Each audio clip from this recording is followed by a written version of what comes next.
Il se déroule actuellement quelque chose de décisif, bien que la majorité n'en ait pas conscience. Tandis que le monde se disperse entre réseaux sociaux, polémiques politiques et projets personnels, une autre dynamique plus profonde semble s'intensifier. Ce que l'on pourrait appeler l'horloge prophétique avance avec une acuité inédite depuis 2 millénaires. Et le plus troublant n'est pas l'apparition soudaine de signes spectaculaires. C'est le fait qu'ils soient déjà présents, visibles pour qui accepte de regarder. En 2026, beaucoup passent à côté de ces signaux, y compris parmi les croyants. D'où cette question dérangeante.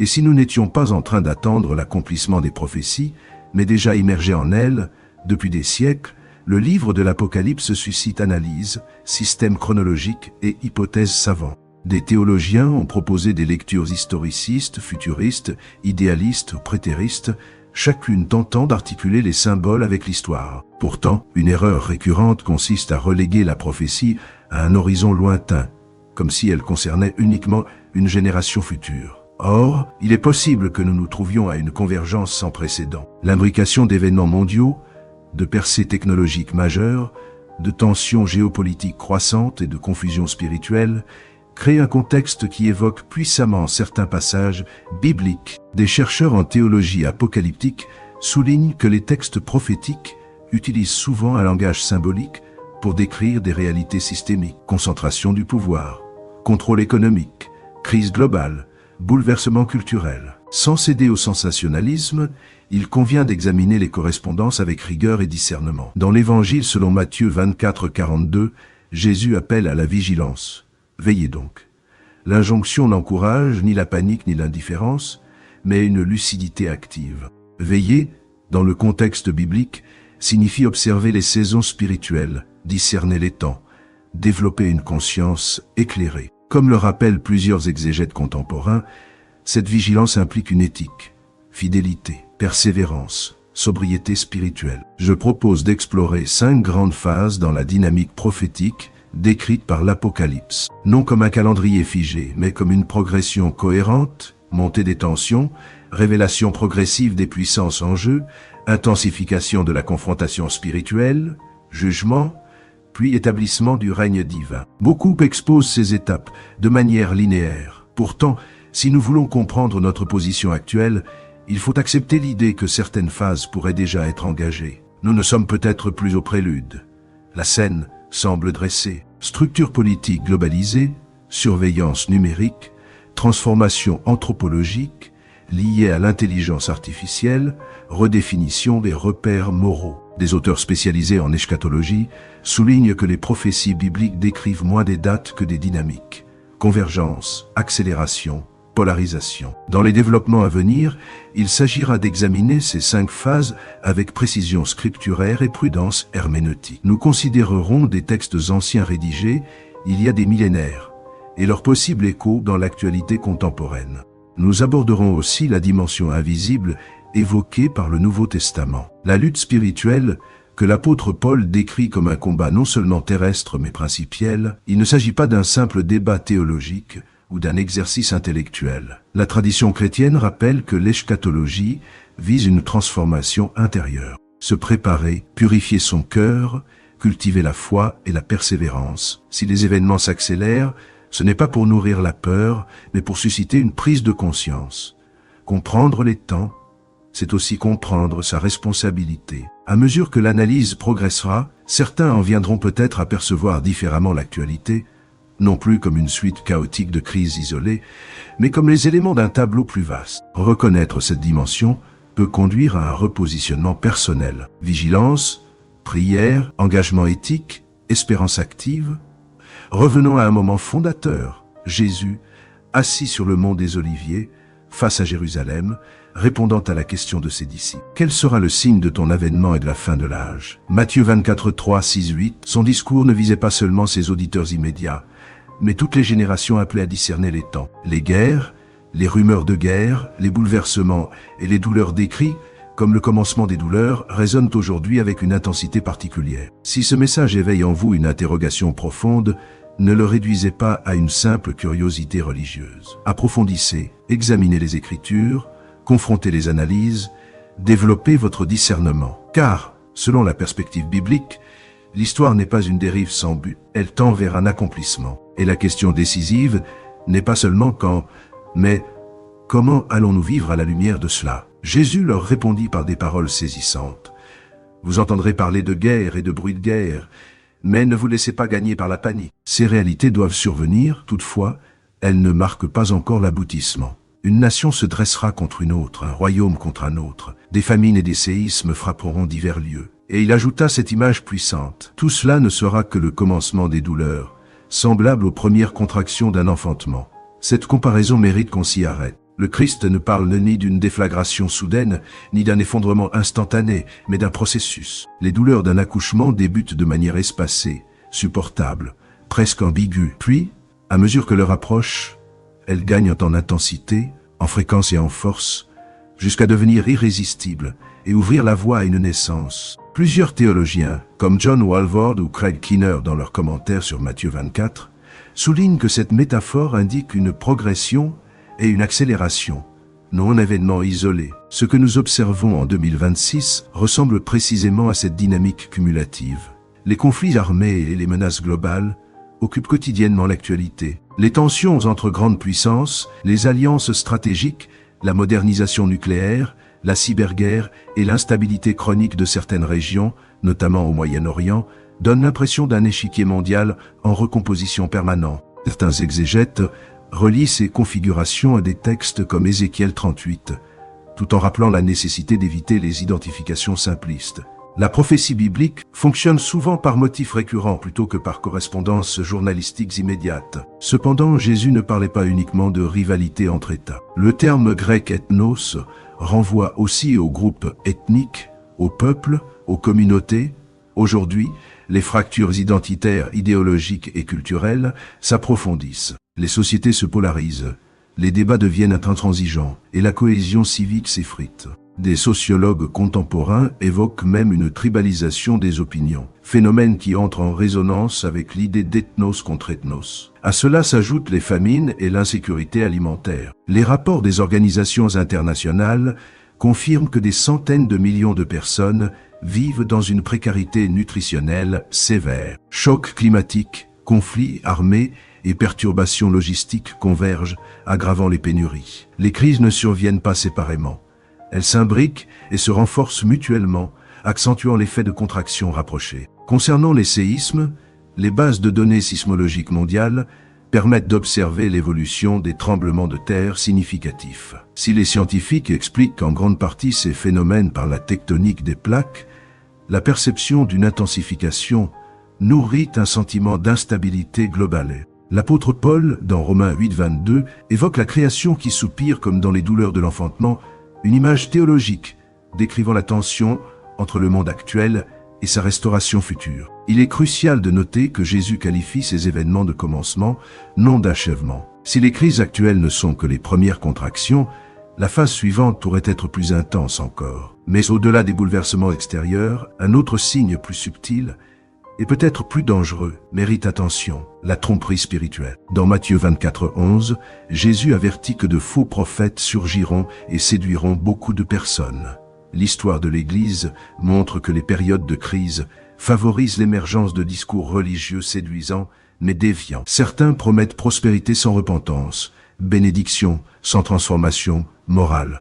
Comme le rappelle Proverbe 14, 12, une voie peut sembler droite tout en menant à la ruine. Les spécialistes en discernement spirituel insistent sur l'importance de l'étude personnelle des Écritures, d'une théologie équilibrée et d'une communauté capable d'exercer un regard critique. Ainsi, cette première phase n'est pas seulement marquée par le tumulte mondial, elle appelle aussi à une maturation intérieure. Les épreuves extérieures révèlent l'état du cœur. Les contractions séparent progressivement ceux qui veillent de ceux qui s'assoupissent spirituellement. Cela nous conduit à une doctrine qui suscite débat et division depuis plus d'un siècle, l'enlèvement. Bien que le terme rapture n'apparaisse pas tel quel dans les traductions françaises ou anglaises, il provient du latin rapturo, traduction du verbe grec harpaz, employé en 1 Thessaloniciens 4, 16, 17, signifiant saisir ou enlever soudainement. Paul les décrit le Seigneur, descendant avec éclat, les morts en Christ ressuscitant, puis les croyants vivants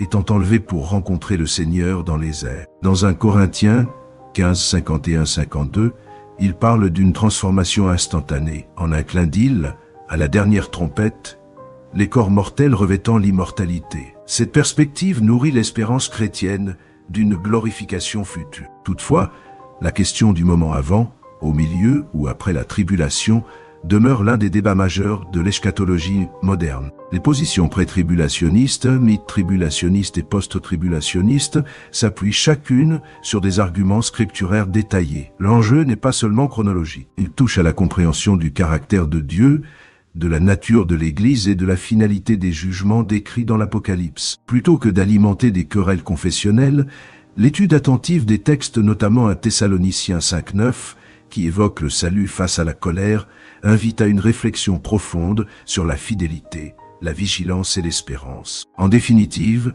la question essentielle n'est pas simplement quand cela arrivera-t-il, mais sommes-nous prêts? Les douleurs de l'enfantement, si elles s'intensifient, ne sont pas seulement annonciatrices de crise, mais aussi de naissance. La perspective biblique ne s'achève pas dans le chaos, mais dans la transformation et la restauration. Paul affirme avec clarté, « Dieu ne nous a pas destinés à la colère, mais à l'acquisition du salut par notre Seigneur Jésus-Christ » 1 Thessaloniciens 5:9. Dans le cadre eschatologique du Nouveau Testament, cette déclaration est souvent comprise comme une distinction entre le salut promis aux croyants et la période de jugement, décrite ailleurs comme la grande tribulation. Celle-ci est présentée dans l'Apocalypse comme un temps où la justice divine s'exerce d'une manière manifeste sur un monde qui persiste à rejeter le Christ. Si les croyants ne sont pas appelés à subir cette colère, de nombreux théologiens en déduisent qu'il serait retiré avant le déclenchement de cette phase. Cette perspective est renforcée par Apocalypse 3:10, où le Christ promet à l'Église fidèle d'être gardée de l'heure de l'épreuve qui doit venir sur le monde entier. Les interprétations divergent quant au sens exact de cette protection-préservation au sein de l'épreuve ou retrait préalable. Mais le texte établit clairement une distinction entre ceux qui persévèrent et le jugement global à venir. Cependant, un avertissement plus troublant apparaît dans les paroles mêmes de Jésus. Dans Matthieu 7, 21-23, il déclare que tous ceux qui l'appellent Seigneur n'entreront pas nécessairement dans le royaume, mais seulement ceux qui accomplissent la volonté du Père. Certains invoqueront leurs œuvres religieuses, prophéties, miracles, actes puissants, et entendront pourtant cette réponse terrible. Je ne vous ai jamais connu. Le contraste est saisissant. Activité spirituelle visible d'un côté, relation authentique de l'autre. Les exégètes soulignent ici la différence entre profession extérieure et transformation intérieure. La question devient alors personnelle.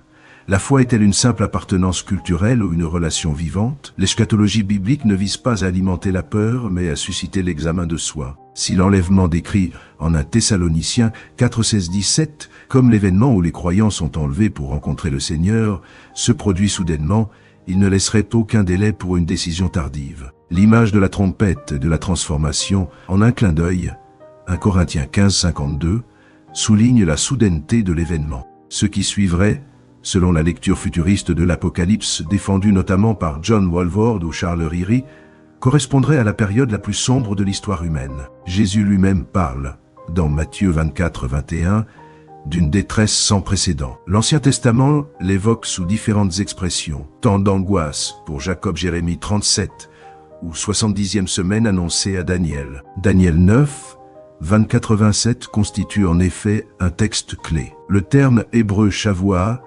désigne une unité de 7, souvent comprise comme 7 années. De nombreux spécialistes voient dans les 69 premières semaines une période déjà accomplie historiquement, tandis qu'une dernière période de 7 ans resterait à venir. Cette lecture, bien que débattue, structure la chronologie prophétique adoptée par le courant dispensationaliste. Le livre de l'Apocalypse décrit cette période à travers une série progressive de jugements, Sceaux chapitre 6, Trompette chapitre 89 et Coupe chapitre 16. Chaque cycle intensifie le précédent. Les premiers sceaux évoquent conquête, guerre, famine et mortalité massive. Le texte mentionne un quart de la population affectée, image d'un bouleversement global. Les trompettes introduisent des perturbations environnementales et spirituelles accrues, culminant avec des pertes humaines supplémentaires. Malgré ces jugements, Apocalypse 9, 20 observe que beaucoup persistent dans leur rébellion, ce qui met en lumière l'endurcissement du cœur humain.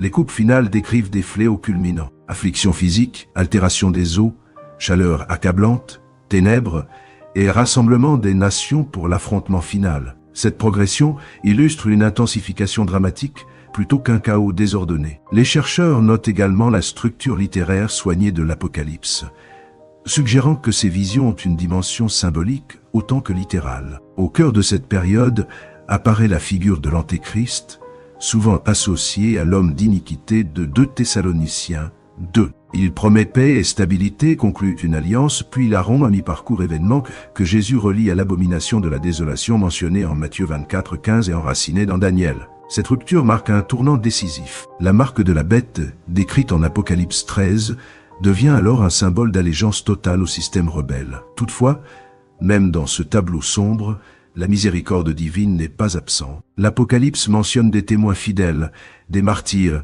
et des multitudes venant à la foi malgré la persécution. La tribulation, bien qu'elle manifeste le jugement, révèle aussi la patience de Dieu et son appel persistant à la repentance. En définitive, la grande tribulation n'est pas seulement une séquence d'événements catastrophiques, elle s'inscrit dans une théologie de la justice et de la rédemption. Le message central demeure cohérent. Dieu distingue ceux qui lui appartiennent, appelle chacun à une relation authentique et dirige l'histoire vers un dénouement où justice et restauration se rencontrent. Elle s'achève par le retour du Christ. Les forces de la terre convergent, rassemblées pour un affrontement final. Le lieu est associé à Megiddo Armageddon, nom devenu au fil du temps le symbole de la confrontation ultime entre la rébellion humaine et le gouvernement de Dieu. Des contingents venus de toutes les nations s'y trouvent réunis, comme si l'humanité entière s'était donné rendez-vous pour une seule cause. À la tête de cette coalition se tient l'Antéchrist, une puissance politico-spirituelle qui unifie les peuples non par la vérité,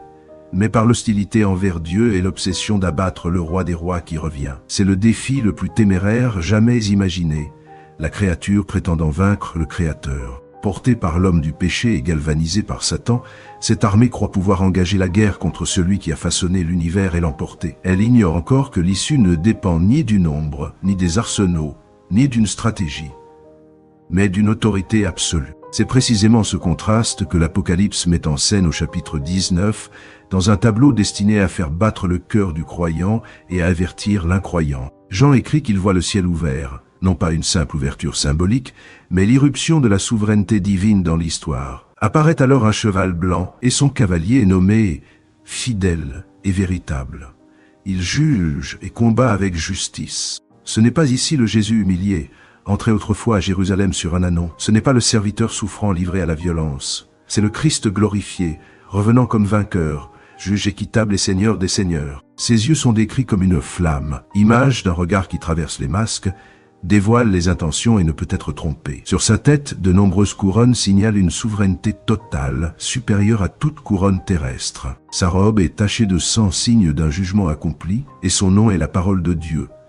Rappelle que l'univers a été appelé à l'existence par le Verbe et qu'il est encore soutenu par ce même commandement. Mais il ne revient pas isolé. Le texte précise que les armées du ciel le suivent, elles aussi sur des chevaux blancs, vêtus de lin fin, blanc et pur. Dans la lecture proposée ici, ces armées représentent les saints rachetés, ceux qui ont été pris à la rencontre du Seigneur avant la période de détresse, ceux qui se sont tenus devant le tribunal du Christ et qui ont participé aux noces de l'agneau. Leur présence n'est pas celle de soldats nécessaires à une victoire incertaine, elle est celle de témoins honorés, associés au triomphe du roi. On pourrait dire qu'ils reviennent non pour arracher la victoire, mais pour contempler la justice se déployer. Car la bataille est, en réalité, d'un déséquilibre radical. Le Christ n'a pas besoin d'armes humaines. Il n'a pas besoin de chars, de drones, de plans d'état-major. L'Apocalypse affirme que de sa bouche sort une épée aiguë pour frapper les nations, la puissance du jugement par la parole. La même voix qui dit que la lumière soit au commencement. La même autorité qui calma la tempête, qui releva les morts et qui chassa les ténèbres par un ordre, met fin à la rébellion par un décret. Ici, l'épée n'est pas d'abord un métal. Elle signifie que le verdict divin est irrévocable. Le résultat est décrit sans ambiguïté, les opposants sont renversés, et l'image des oiseaux rappelle l'ampleur de la défaite. Il ne s'agit pas d'un goût pour la brutalité, mais de la manifestation d'une justice sainte, celle du seul qui possède le droit moral et cosmique de juger. L'Antéchrist et le faux prophète Celui qui trompait par des signes sont saisis, et leur fin est annoncée comme une entrée vivante, dans les temps de feu, la destination finale de ceux qui persistent à rejeter la miséricorde de Dieu. Puis s'ouvre un autre moment majeur, l'enchaînement de Satan. Jean voit un ange descendre avec la clé de l'abîme et une grande chaîne. Il saisit le dragon, l'antique serpent, identifié comme le diable, et le lie pour 1000 ans, afin qu'il ne séduise plus les nations. La scène insiste sur une idée précise. L'outil principal de Satan est la tromperie, et c'est cette capacité de manipulation qui est neutralisée durant cette période. Avec l'adversaire lié et le Christ régnant, commence le royaume millénaire. Ici, l'accent est mis sur un règne réel. Jésus, gouvernant depuis Jérusalem, administrant les nations avec droiture. Il faut reconnaître qu'au sein du christianisme, l'interprétation des 1000 ans est discutée pré-millénarisme, amillénarisme, post-millénarisme. Pourtant, dans la perspective du texte présenté, ce règne est envisagé comme concret et historique. Une période où la justice n'est plus un idéal fragile, mais un ordre établi par le roi lui-même. Ésaïe 11, 6-9 en offre une image saisissante. Loup et agneau, léopard et chevreau, lion et bœuf réunis sans prédation. Un enfant conduisant le troupeau, l'innocence côtoyant sans danger ce qui était autrefois menaçant. L'objectif n'est pas seulement poétique, le prophète décrit la paix comme conséquence d'un monde rempli de la connaissance du Seigneur, aussi largement que les eaux couvrent la mer. Autrement dit, la paix découle d'une transformation de l'ordre moral et spirituel, pas d'un simple arrangement diplomatique. C'est ici que la différence apparaît entre la paix de façade, traité fragile, cessez-le-feu temporaire, promesse politique,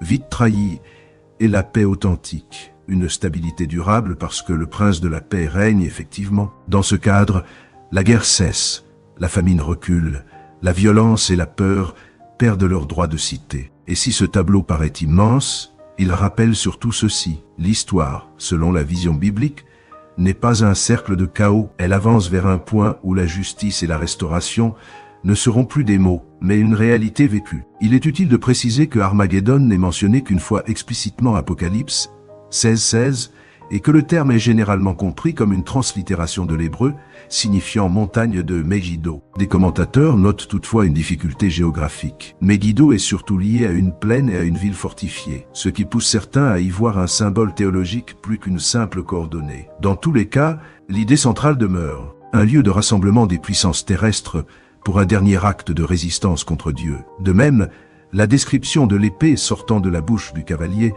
invite à une lecture attentive des images apocalyptiques. Le genre littéraire de l'Apocalypse combine vision, symbole et annonce concrète. Il vise à révéler ce qui se joue derrière l'histoire visible. Ainsi, même lorsque l'on affirme un accomplissement futur et réel, une bonne pratique consiste à distinguer l'image épée, cheval, couronne de la réalité qu'elle signifie autorité, jugement, souveraineté. Cette approche évite deux écueils, spiritualiser au point de vider le texte de sa force, ou littéralisé au point d'oublier le langage figuré. Enfin, ce passage n'est pas écrit pour satisfaire une curiosité morbide, mais pour produire un effet moral. Encourager la fidélité, rappeler que la justice triomphe, et inviter chacun à choisir son camp avant que l'histoire n'atteigne son point de bascule. Pour le croyant, la scène du ciel ouvert n'est pas seulement une menace contre le mal, c'est aussi une promesse que l'oppression, la tromperie et la violence n'auront pas le dernier mot. Pour celui qui hésite, elle agit comme une alarme. Si la rébellion se termine par une défaite instantanée, alors la sagesse consiste à rechercher dès maintenant la paix avec Dieu, plutôt que de parier sur une résistance vouée à l'échec. La malédiction entrée dans le monde à la suite de la chute d'Adam sera finalement levée, ce que la Genèse décrit comme une rupture entre l'homme et Dieu, entre l'homme et la terre, entre l'homme et lui-même, trouvera sa résolution. La création, marquée par la souffrance et la frustration, sera restaurée. Les êtres humains connaîtront une longévité renouvelée, rappelant les âges avancés, rapportés avant le déluge. La terre produira avec abondance. La justice ne sera plus lente ni partielle, elle sera immédiate, parfaite, incontestable. Et chaque genou se courbera devant Jésus-Christ, non sous la contrainte d'un pouvoir tyrannique, mais face à une gloire et une bonté si manifestes qu'elles ne laisseront place à aucun doute. C'est le royaume espéré depuis l'irruption du péché dans l'histoire humaine. Les prophètes de l'Ancien Testament l'ont annoncé, les martyrs ont vécu et sont morts dans cette attente. Pierre parle d'une restauration de toutes choses, Actes 3, 21, et Paul évoque une création qui soupire dans l'espérance d'être libérée. Romains 8, 19, 21. Il s'agit de la guérison cosmique du projet divin, de la réhabilitation publique de sa justice et de sa fidélité. Pourtant, un élément bouleversant surgit à la fin de ces 1000 années de paix. Après un millénaire sous l'autorité juste du Christ, sans guerre, sans corruption systémique, sans la séduction permanente de Satan, on pourrait croire que toute rébellion serait impossible. On pourrait imaginer que chaque cœur humain serait définitivement acquis à son roi. Mais Apocalypse révèle une réalité plus profonde et plus troublante. Lorsque les 1000 ans s'achèvent, Satan est relâché pour une courte période. Apocalypse 27, 9. Aussitôt, il parvient à séduire des nations aux 4 coins de la terre, désignées symboliquement par Gog et Magog, et les rassemble pour une ultime confrontation. Leur nombre est comparé au sable de la mer, une multitude incalculable. Après 1000 ans d'expérience directe d'un gouvernement parfait, des foules choisissent encore la rébellion. Ce passage met en lumière une vérité que la Bible affirme avec constance. Le problème fondamental de l'humanité ne réside pas uniquement dans ses structures sociales ou ses dirigeants. Jérémie 17, 9 déclare que le cœur humain est trompeur et difficile à saisir. Même dans un environnement idéal, la corruption intérieure persiste. Cela signifie qu'un système politique parfait, une économie prospère et des conditions extérieures optimales ne suffisent pas à transformer l'âme. La régénération spirituelle que le Nouveau Testament associe à la nouvelle naissance par l'Esprit demeure indispensable. La révolte finale est toutefois brève. Le texte indique que le feu descend du ciel et met un terme immédiat à l'insurrection. Il n'y a pas de suspense prolongé ni de bataille incertaine. La souveraineté divine se manifeste sans effort apparent. Satan, instigateur de la rébellion depuis l'origine, est alors jeté dans l'étang de feu où se trouvent déjà la bête et le faux prophète. Apocalypse 20, 10. Le jugement est présenté comme définitif et éternel, soulignant la gravité du mal et la sainteté de Dieu. Mais la scène ne s'arrête pas là. Suit l'événement que la tradition chrétienne appelle le jugement du grand trône blanc. Apocalypse 20, 15. Jean décrit un trône éclatant, devant lequel ciel et terre semblent s'effacer. Les morts, grands et petits, se tiennent devant Dieu. Des livres sont ouverts, ainsi qu'un autre livre, le livre de vie. Chaque personne est jugée selon ses œuvres. L'image est solennelle, roi et anonyme, figures influentes et oubliées de l'histoire, religieux et sceptiques. Tous comparaissent devant un juge parfaitement saint. Aucun détail de l'existence humaine n'est ignoré. Les Écritures insistent sur la responsabilité personnelle. Les actes, les paroles, les intentions même sont connues de Dieu. Contrairement aux tribunaux humains, il n'y a ni erreur judiciaire, ni partialité, ni corruption. Beaucoup pourraient espérer s'appuyer sur leurs bonnes actions.